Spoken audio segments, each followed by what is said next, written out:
Breakups, and welcome to episode 7 of Anxious, Broke, and Loving It.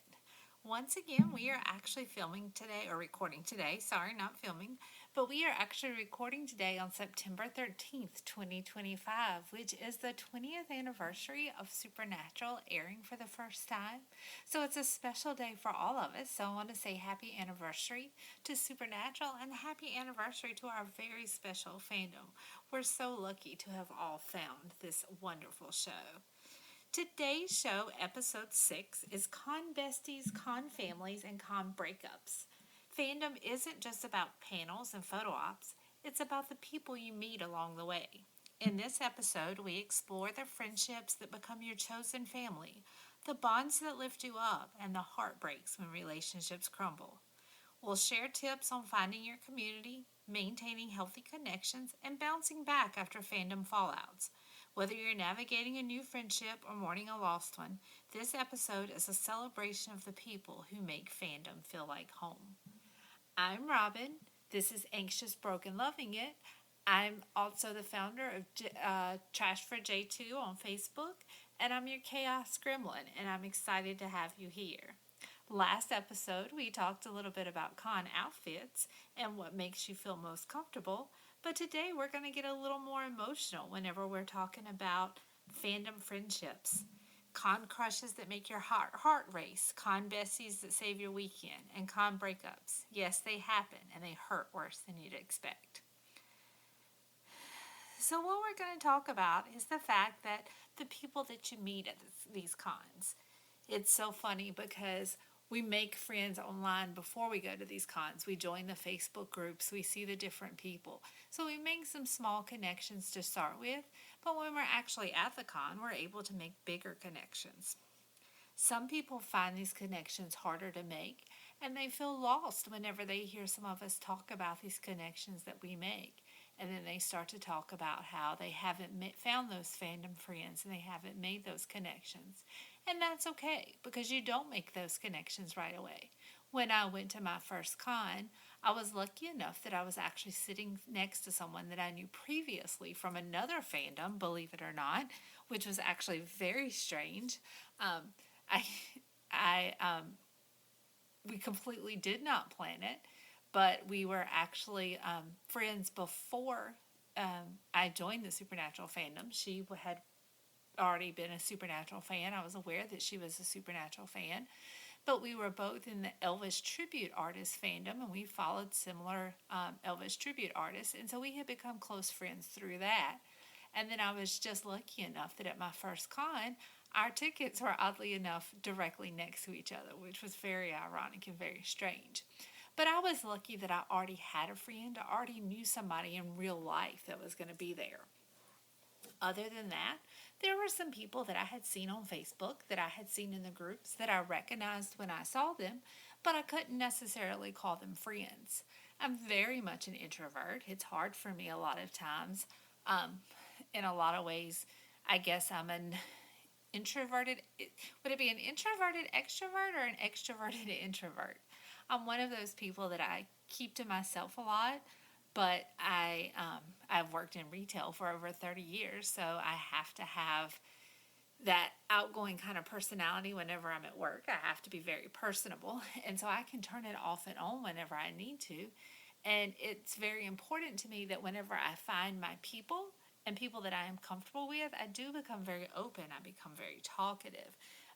But it's hard for me sometimes to get to that point. And I think for a lot of us, it's very hard to make those connections because a lot of us are quiet. We are introverts.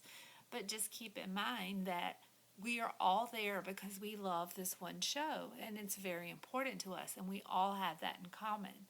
So as you're in line for anything, whether it's in line to register, for a photo op, for an auto, or if you're just sitting at your seat, it's always a good time to just strike up a conversation with the person next to you. I've made some of my best friends actually in line. My friend Charla, we were at DallasCon several years ago, and she was in line in front of me. And we were waiting. It was in the registration line the first night.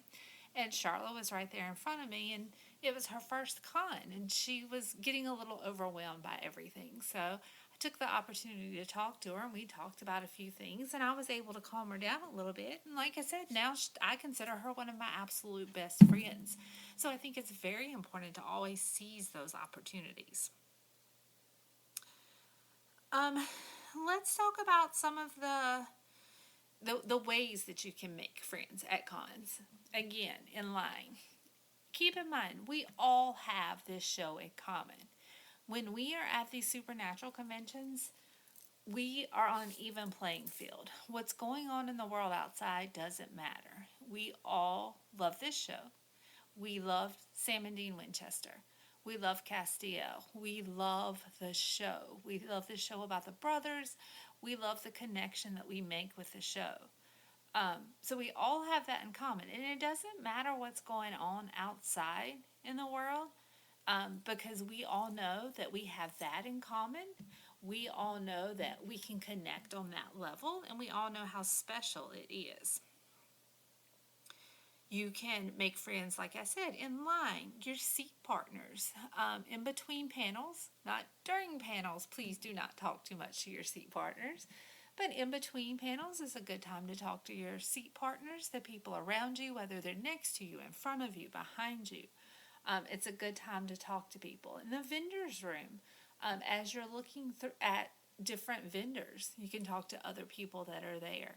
The vendors themselves, we are lucky enough to have some of the most amazing vendors that come to Supernatural Cons, that come to multiples. They are amazing, wonderful, fantastic people.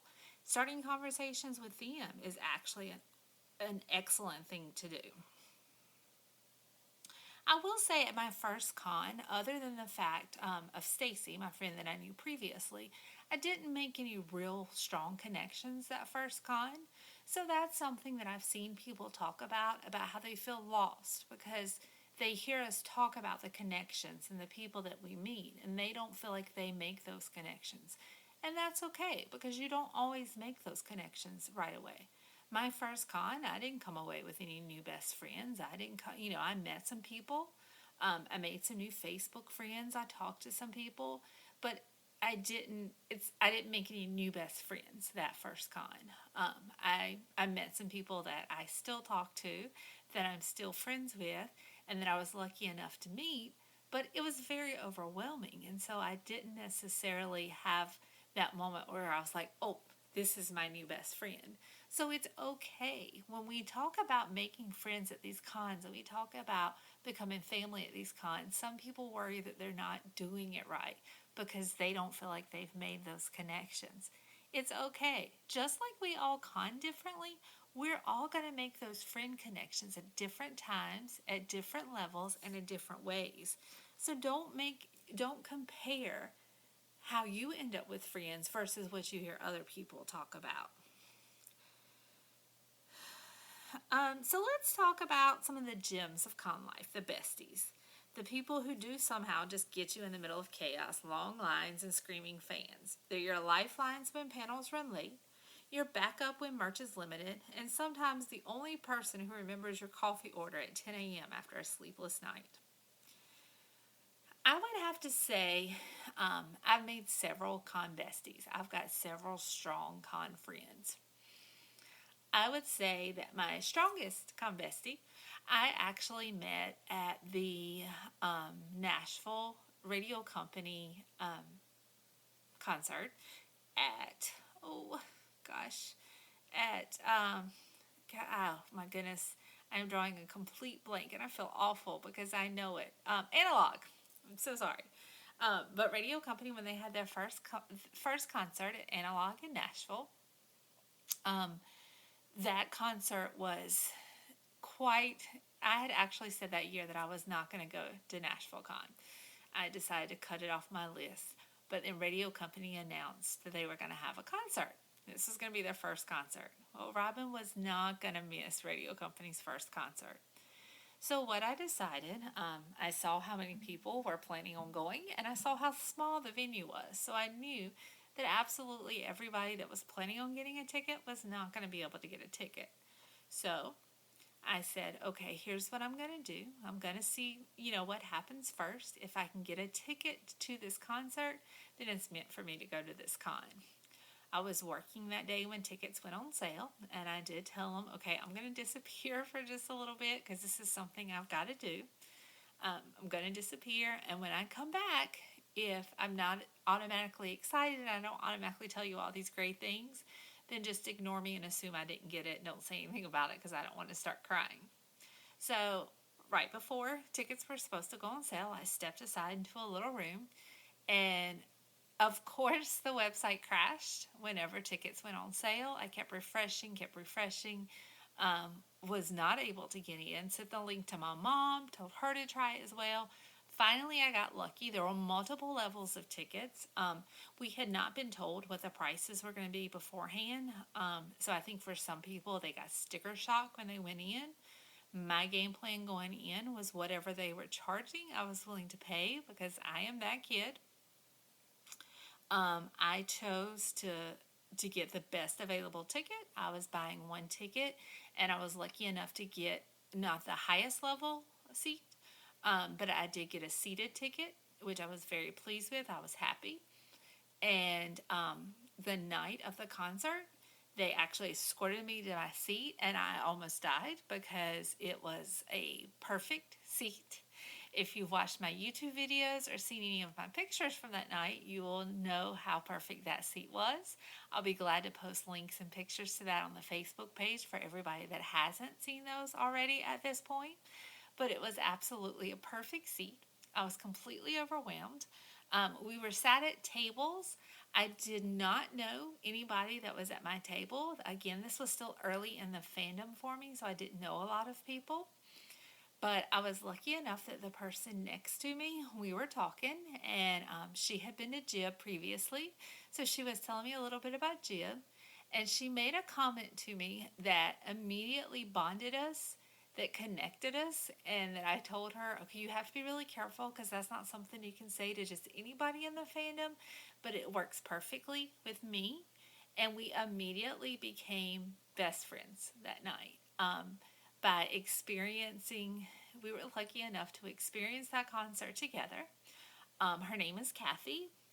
We experienced that concert together. It was amazing from that I mean, we were just meant to be seated next to each other. It's very strange because she bought two tickets, one for her and one for her son Joey. But as opposed to those seats being next to each other, they were actually across the room from each other, which is very strange. But somehow it was just meant for Kathy and I to be seated next to each other that night. And I will say that she has become my absolute con bestie. Since then, we have went to multiple cons together. We have shared multiple photo ops, multiple experiences. I talk to her on a regular basis. We just have a genuine connection that I don't necessarily have with anybody else. We we joke because we also went to both of the Sagebrush concerts. We went to Oklahoma City to see the radio company city panel. We in Austin this year, we went to the radio company panel again. We're hardcore radio company girls. We got in Austin last year. We both got our first tattoo together. She got a line from a radio company song. And I got my Carry On tattoo that's written in Jensen and Jared's handwriting.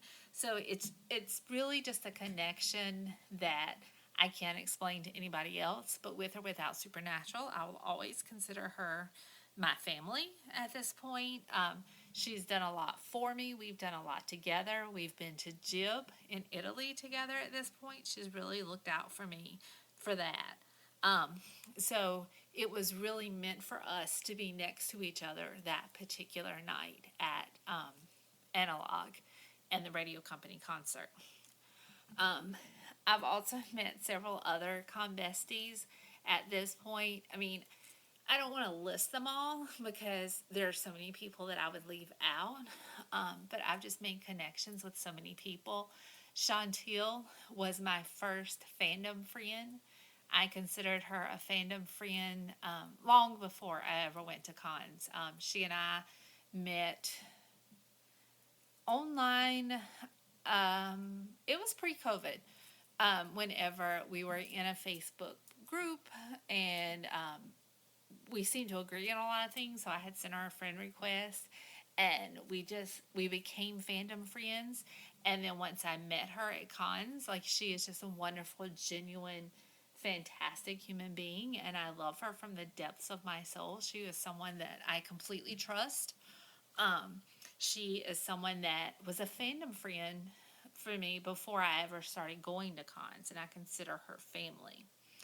Um, some other friends that I have, there's Stephanie, that we joke about the fact that theoretically we should hate each other based off of what the fandom expects and what each of us, what each of us like and what each of us prefer and just the ways that we think. But we have so much in common in real life. We're both pharmacy technicians. We both, like, we're in all the same true crime groups. Um, she's somebody that she was the very first person that I ever roomed with, because I have always been very uncomfortable and said I would never room with anybody. She was the very first person that I roomed with in Seattle, and kind of broke that for me to make me feel a little bit more comfortable. If you ever need a roommate, I'm highly recommending Stephanie. She's absolutely fantastic, and I'm always going to give her a shout out. I'm really sad because I haven't seen her recently, and I was hoping to see her in Vancouver, and she's not going to be going to Vancouver, which, bad news, good news thing. Bad news, I'm really sad because I'm not going to see her. Good news, I ended up with her seat, which is front row, so I love her to the moon and back, but I would have rather seen her, to be honest. Um, I don't want to leave out any of my con besties. I have built a true family. There's Sherry, there's Ben, there's Marie, there's Dawn. There's so many people that there's Suzanne. Like, there's so many people that I talk to on a regular basis that I absolutely love and adore. There's Kendra that has been so good to me and I love so much. There's Joey, there's Jamie, there's Lisa. Um, so many people. Did I say Marie? Sharon, Debbie, um, Kelly, Tracy. Tracy is one of my absolute best friends. We were friends long before I started going to cons. I was lucky enough, one of the highlights of going to Jersey, which I call the Pits of Hell Con, and I will never do again. But one of the highlights of going to Jersey was the fact that I got to meet Tracy in person. She's a genuinely good person, and I have a connection with her as well that I don't have with a lot of people. And she is a good person and real family. And she is a strong Jared girl, and we have bonded over the fact that Jared is just so precious and so perfect and so wonderful. There's Erin, there's Jen, there's the soldier bitches. I love the soldier bitches. From I forgot to meet them for the first time at Jib. I was so happy to go to Jib because I got to meet so many of my overseas friends that I had not ever actually met. Katrine, who I absolutely adore, who is precious and such a Jensen picture encyclopedia. She's always going to know exactly where the pictures come from. So she's fantastic. Natalie, who is absolutely amazing. I was lucky enough to meet her at Jib and then see her again at Austin, which was an amazing experience. Stacy, who is absolutely fantastic. Clara, who is great. Kathy, who's great. Diane, who's wonderful. Laurie, Abby, Carrie, Ellen, who's wonderful. Just Annie. So many, so many good people. And like I said, Kirsten, Lauren, Monica. There's so many good people. I can't possibly name them all. Shelly, like, I don't want to leave anybody out. Dawn, there's actually 3 Dawns. Brooke, who I met for the first time in Nashville, is her very first con. And it was so exciting because not only was it her first Supernatural con, she was also a Swiftie. So we bonded on so many levels, and I love that. One of my favorite things now is at cons to find people that are newbies and kind of embrace them and help them and bring them through the process. There's just so many. Yasmin, Sarah, Angel, So many of the creation employees, I absolutely love and adore. They are amazing, wonderful people. Um, for example, like Leah, Jenny, Victoria, Shelly, Chris, they are all just genuinely fun people. Nina, that make the con what it is. They work hard, and I love the fact that I can see them, I make that connection with them, and they continue to make the con better each and every time.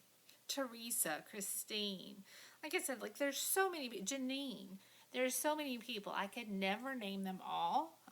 I'm sure I left out 50 bazillion, and it completely wasn't my intention. Kelly, who is absolutely like fabulous, a font of information. You can always count on her in all of the groups to, she's going to have the answer for you about everything. She's so good at answering questions, helping people, guiding people, giving so much of her time to the Facebook groups. She doesn't have to do that. She answers all these questions. She makes all of these lists and these groups and like just all of these newbie guides to help people, and she's always answering questions, and that's her time that she's doing, and she's taking that because she's such a good person and she wants to help other people. And there are so many people in the fandom that are like that, and it's absolutely like just wonderful. Some tips for finding and keeping your people: communicate openly. Set boundaries. It's okay to say no to panels or hangouts if you need a break. Don't feel obligated to hang out with somebody because you just met them. Oh my gosh, Sammy, Julie, like Shell, like I just thought about it. Like I'm leaving out so many people. That's why I didn't really want to start listing people, because I knew I was going to leave people out. Charla, Fahima, like there's so many of you. Like, oh my gosh, I just went back and like it was so funny because like Sammy's face just popped up in my head, and I'm like, oh my god, Wendy, like I love her, I adore her. She has not been to cons lately, because she hates me and she likes doing other things besides going to cons, but hopefully soon. um I'm sorry, I do not mean to turn the podcast into a shout out of all my friends, but I start to feel guilty. So those of you that are my friends, and you're my friends, and I love you and adore you, just keep in mind that I have severe migraines, and that eats away at part of my brain, and I'm partially medicated as well. So we're going to say that's why I left your name out, not because I don't love you to the moon and back. So please don't kill me. Um, but anyways, set boundaries. It's okay to say no to panels or hangouts if you need a break. Remember that it's totally fine to drift apart after a con. There's some people that, like, while you're at the con, you're going to be besties. You may not talk to them again until the next con, and that's okay. Some friendships survive years, others just a weekend. Remember, that's okay. Every connection teaches you something about yourself and your fandom family.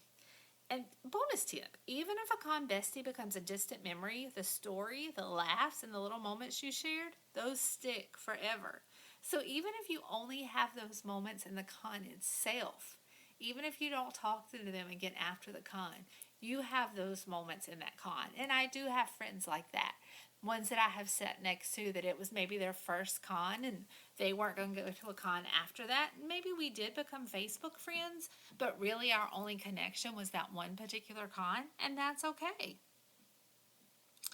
Now, another thing that we want to talk about is not every con connection lasts. Sometimes friendships that spark in the chaos fizzle out, or they don't pan out, or someone you trusted turns out, well, not exactly what you expected. And that hurts, and sometimes a lot more than you anticipate. There are lots of friendships that can end up badly at a con, and that's okay. It may feel like losing a little tiny piece of the con magic, but keep in mind heartbreak happens even in fandom spaces, and it's okay to feel it. Some tips for surviving con heartbreak: give yourself space. Step away from social media or messaging threads if it's too much. Reflect, don't ruminate. Ask yourself what you learned, not what you lost. Lean on your other friends, your other fandom people, or even con memories can remind you that not every connection defines your experience. Self-care is not optional. Snacks, waters, naps, Your heart needs them too. Con friendships and breakups are all part of the fandom ecosystem. They teach you about trust, boundaries, and the moments that truly make conventions unforgettable. And remember, even the friendships that end leave little lessons behind, shaping how you connect next time. So just keep in mind, there are people that you're going to make connections with and you're going to feel close with, and then something's going to happen. They're going to say something to you, they're going to hurt your feelings, you're going to hear something that they said, or something's going to get out of control. Sometimes the con magic, when you're in that bubble, nothing else matters. But when we get out of that bubble and we get back into the real life, if we're Facebook friends with them, sometimes we realize, I don't necessarily like the things that the things that they choose to like, or I don't like how they handle certain things, or you may feel that they're not the most honest person. It's okay if, afterwards you realize that this person that you thought they were, this person that you saw, this person that you felt this connection with at the convention, if you realize afterwards they're not necessarily somebody that you want to be friends with. Or maybe if they drop the connection with you and decide, they just kind of ghost you, it's okay. You had that connection at the con. You don't have to have that connection for the rest of your life. Then there are friends that you're going to make and something's going to happen and you're going to have a fallout. And again, that's okay. Sometimes you'll find people will want to use you if they feel like you have a stronger connection somehow. There are people that will, I'm trying to figure out the best way to phrase it. There are people that will kind of link onto others. I don't think link is actually the best word. Latch. There are people that will latch onto others because they think maybe they have more access, they have more money, they have better experiences. Several of us have had it happen to us where we will have people that want to be our friend for maybe not the right reasons. And you never want to think that someone wants to be your friend to use you. So sometimes it will happen that you will realize afterwards that maybe that person didn't have the best of intentions. Maybe that person wasn't truly and purely interested in you and being friends with you. And having that realization and making that realization can be very hard. It can be very heartbreaking. But it can also be very liberating when you realize that what matters most is you and your own strength. And you realize that not all friendships are healthy.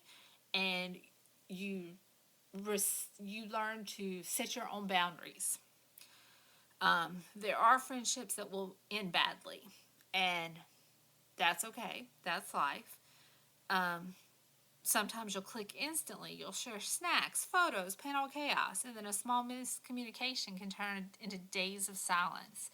And that can feel like losing a tiny piece of that con magic. But what you learn is heartbreak happens even in fandom spaces, and it's okay to feel it. Some tips for surviving con heartbreak: give yourself space. Step away from social media or messaging if it's too much. Reflect. Don't ruminate. Ask what you learned, not what you lost. I did mention these before, but again, it's just so important that you do these things. Con friendships, crushes, and breakups are all part of the fandom ecosystem. They teach you about trust, boundaries, and the moments that truly make conventions unforgettable. And remember, even the friendships that end leave little lessons behind, shaping how you connect next time. So friends, keep in mind that con besties, even the heartbreaks, they all shape our experiences. The sparks make us giddy, the besties hold us up, and yes, the fallouts sting. But every connection teaches us a little more about who we are, what we need, and how we love in fandom spaces. It's okay to feel deeply, to get your heart raced, to cry over a lost friendship, or to laugh over a shared secret. That's what makes the fandom family so magical, messy, chaotic, emotional, and endlessly human. So remember, communicate openly with your friends. Protect your energy. It's yours, always. Protect your energy. Do not let anybody else in any way destroy your energy. Celebrate the moments that lift you up and know that even when connections end, the memories, lessons, and laughs remain. One of the things that I want to touch on about con friendships is being at a con and being around people can be very different than being on social media and being around people. I always say that you will see things on social media about a con from people that weren't there, about all these awful things that happened at con, while everybody at con is living their best life and enjoying it. Always take anything you see on social media about anything con related with a grain of salt. Things that get out there about the con are typically taken and blown up and made into big deals. So typically people at the con are just living their best life and loving things, and it's not turning into this big free for all and people arguing and all these awful things happen. Yes, sometimes awful things do happen, but it's at a much less rate than what you see on social media. Also, keep in mind that some of the people, one of my biggest things is over on Twitter, I have over 1,800 people blocked. One of my biggest concerns has always been that I'm going to meet somebody and click with them at a con, and we're going to exchange socials, and I'm going to get ready to put in their Twitter, and you won't be able to find them, and I'll realize that there's somebody that I blocked previously. That has not actually happened so far. The closest that I have come is at one event I did have somebody that was seated next to me that I didn't talk to very much, but she was very not somebody that I wanted to be friends with. I could tell immediately. But she had asked me, like, she gave me her Twitter info. We exchanged Twitter info because she saw like my pictures and she wanted to be able to look at my pictures after the con and everything. So I did add her on there, and then a couple of days later I blocked her because once I saw her feed, she was just as bad as I had been concerned about from sitting next to her at the con. So that's the closest that I've come. I do want to actually include a member submission that we have. This is from Dawn Horger. Dawn, thanks for emailing in.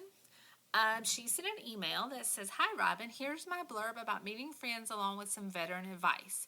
You have my permission to use my name if you decide to read this on your show." And here's what she had to say. "My first con was in 2013, and that's where I met two sisters who are still some of my closest friends today. I went with a couple of friends. It was their first con too, and one of them had actually been randomly placed on a Gish team with the sisters earlier that year. That connection made it easy to start talking, and before long they were giving us con tips and telling us about what a great photographer Chris was. We saw each other every year at the Toronto con, and our friendship just grew from there. When CE announced they weren't coming back to Toronto, we made plans to do other cons together. Before long, we were rooming together and even going to Star Wars Celebration. When COVID hit, we started weekly video chats, and honestly, those calls carried me through some of the hardest parts of the pandemic. Now we still try to get to at least one Supernatural con together every year, though I admit I've been doing a few more than they have. But we've also created a new tradition, an annual girls' weekend at their house with other friends from the Supernatural fandom. At this point, our friendship has gone far beyond Supernatural. The show was just the spark that brought us together, but what we have built since then is something much deeper, and for that I'll always be grateful. I also want to share a piece of advice that I often have to remind myself to follow. Manage your expectations. Don't set yourself up for disappointment. I learned this the hard way. Years ago, I had a really special interaction with Jared at the Pittsburgh Con. I was on cloud 9 afterward. Later that year, one of my friends and I planned to attend the Jacksonville Con, and I went in thinking, awesome, I'm going to have another phenomenal experience with Jared. It's going to be perfect. You can probably guess what happened. My experience wasn't bad, but it didn't come close to Pittsburgh, and I left feeling disappointed. The truth is, it was my own fault. I had set myself up with unrealistic expectations. Not every photo op or autograph with Jared and Jensen is going to be extra special. Last year at the Washington, D.C. Con, I had an amazing, mind-blowing op with Jensen that left me in happy tears. The sisters, yes, those same ones I met back at my very first con, reminded me that this was probably the best it was ever going to get with him, and I agreed. It was like Michael Jackson's Thriller album, a one-of-a-kind phenomenon that can never really be matched. But Michael Jackson spent his life trying to top it, which only led to disappointment. Robin has touched on this before, but I want to reiterate it. Every con and every interaction is unique. Just because you see someone post about an incredible autograph experience on social media doesn't mean the exact same thing will happen for you. It might, but it also might not. So don't set yourself up for disappointment. The best thing you can do is live each con in the moment. And I want to thank you, Dawn, so much for that, because I absolutely agree with everything she said. I think it's wonderful that you were able to make those connections, but I agree completely that it is so important to manage your expectations. And we often forget, and I've had that same experience as well, where I'll have an amazing interaction at one con, kind of go into the next one expecting the same, but it's hard to live up to. So thank you, Dawn Horger, for sending that in. Again, if anybody wants to send in any of their experiences or anything, we do have now set up on the podcast page. You can actually directly message us. It's a text message that comes to us. You can go to the Facebook page and send us a message. You can go to my personal Facebook page and send me a message. You can go to the Trash for J2 group and join that, and feel free to send me a message. Or you can email us at anxiousbrokelovingit@gmail.com. We would love to hear from you. So to kind of wrap up everything about the con besties, con families, and con breakups, you're going to find your people at the con that are special to you. You might not find them right away. That doesn't mean you're conning wrong. It just means it's taken you a little bit of time to find your family. They're there. You will find someone. If you're at a con that I'm at, find me. I will help you find your people. I might not be your people, but I'll help you find your people. And if I'm your people, I will absolutely embrace you and love you. I am so fortunate to have found my group, to have found my people. I am lucky that, for example, at Austin Con a couple of weeks ago, when I had an amazing experience with Jensen, I was lucky enough that my friend Julie saw that I needed a hug in that moment, and she was there for me. In DC, I had an amazing experience with Jensen, and my friend Dawn saw that I had that moment, and she was there for me, and she gave me those hugs. It's so important that whenever you have those moments, you have those friends that are there. That, I mean, you don't necessarily have to share the everything about the moment, but it's good to have somebody to hold on to you, to bring you back into reality, to grab you, to make you realize that, you know, the moment is real, and that what you're experiencing and what you're feeling is real. And to have somebody else that understands, because not everybody understands what we feel at these cons. It's very hard to explain to someone that doesn't go to cons. It's very hard to explain to someone that does not have an interest in the show, that does not have an interest in the cons. It's hard to, you just can't explain it. It's something that only we understand, and that's part of what makes us this family completely at times dysfunctional. There are people in the family that I consider like distant cousins, just like I do in my real family.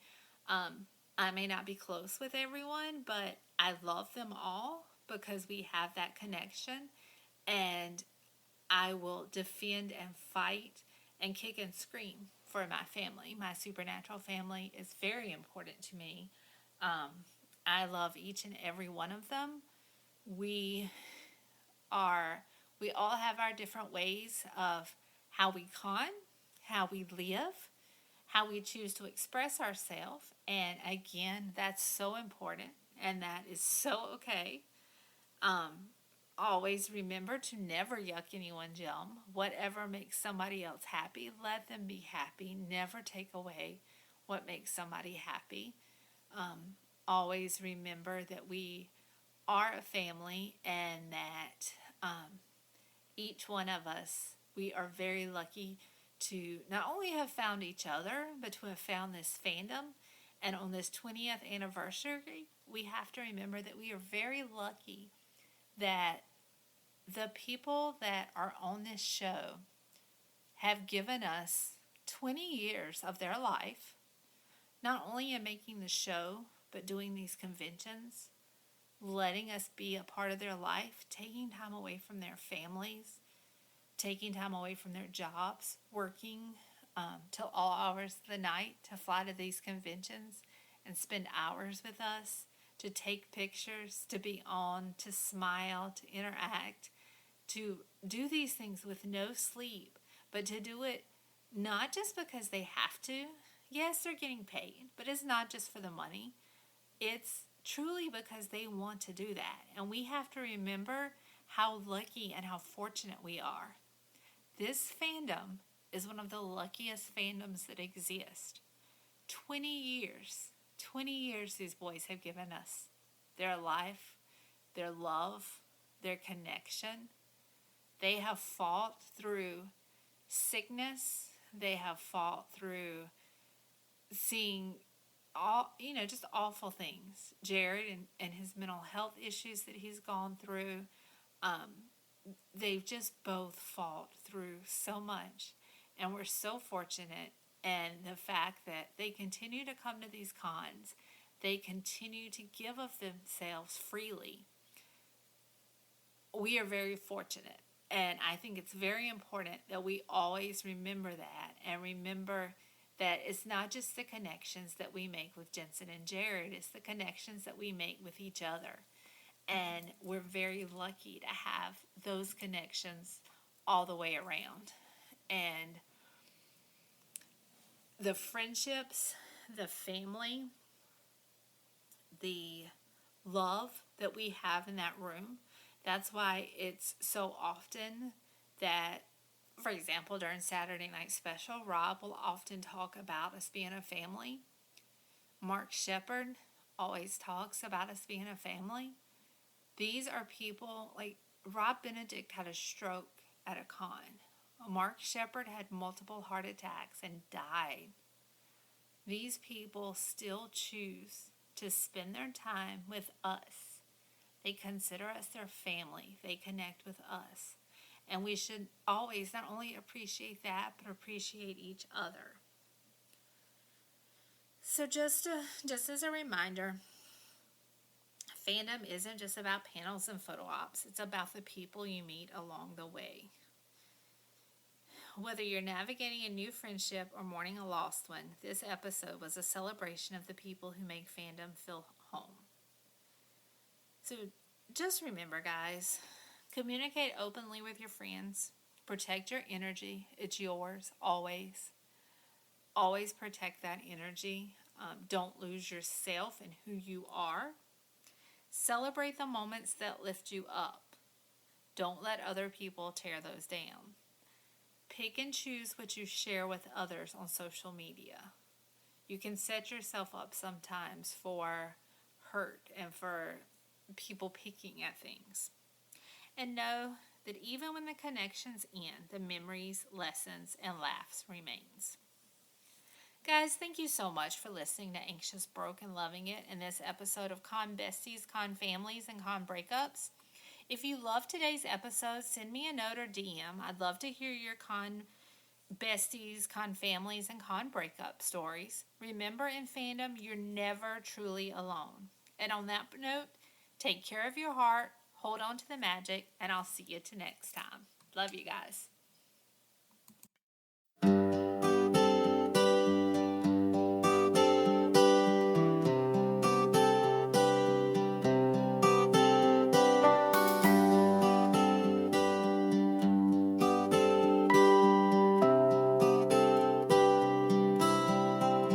I saw your name in the rearview mirror, faded like the line on a weathered sign. The radio played an old believer, and I drove slow like I had the time. You left a note on a diner napkin, said, "Don't wait up, I'll be gone by dawn."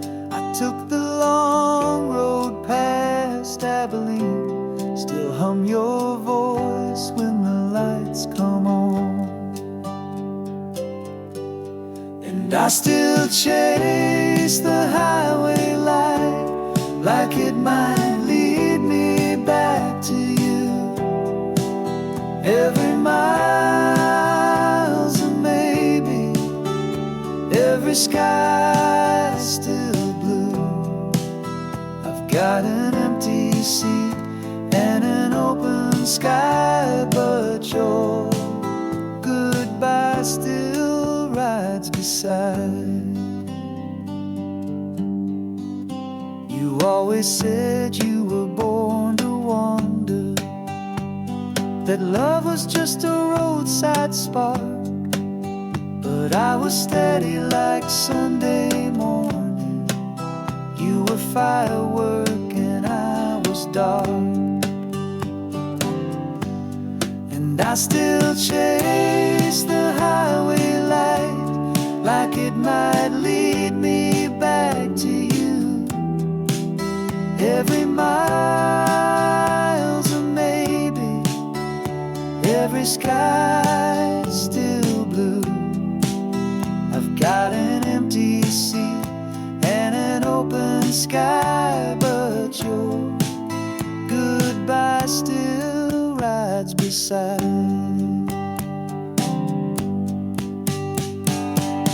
Maybe some hearts just don't settle down. They live in motion, not in towns. But I still leave the porch light on, like you're rolling before the dawn. So I chase the highway light, like it remembers who we were. Every song still singing, every turn still stirs. I've got time to kill and hope to drive, but your goodbye still rides beside. Yeah, your goodbye still rides beside.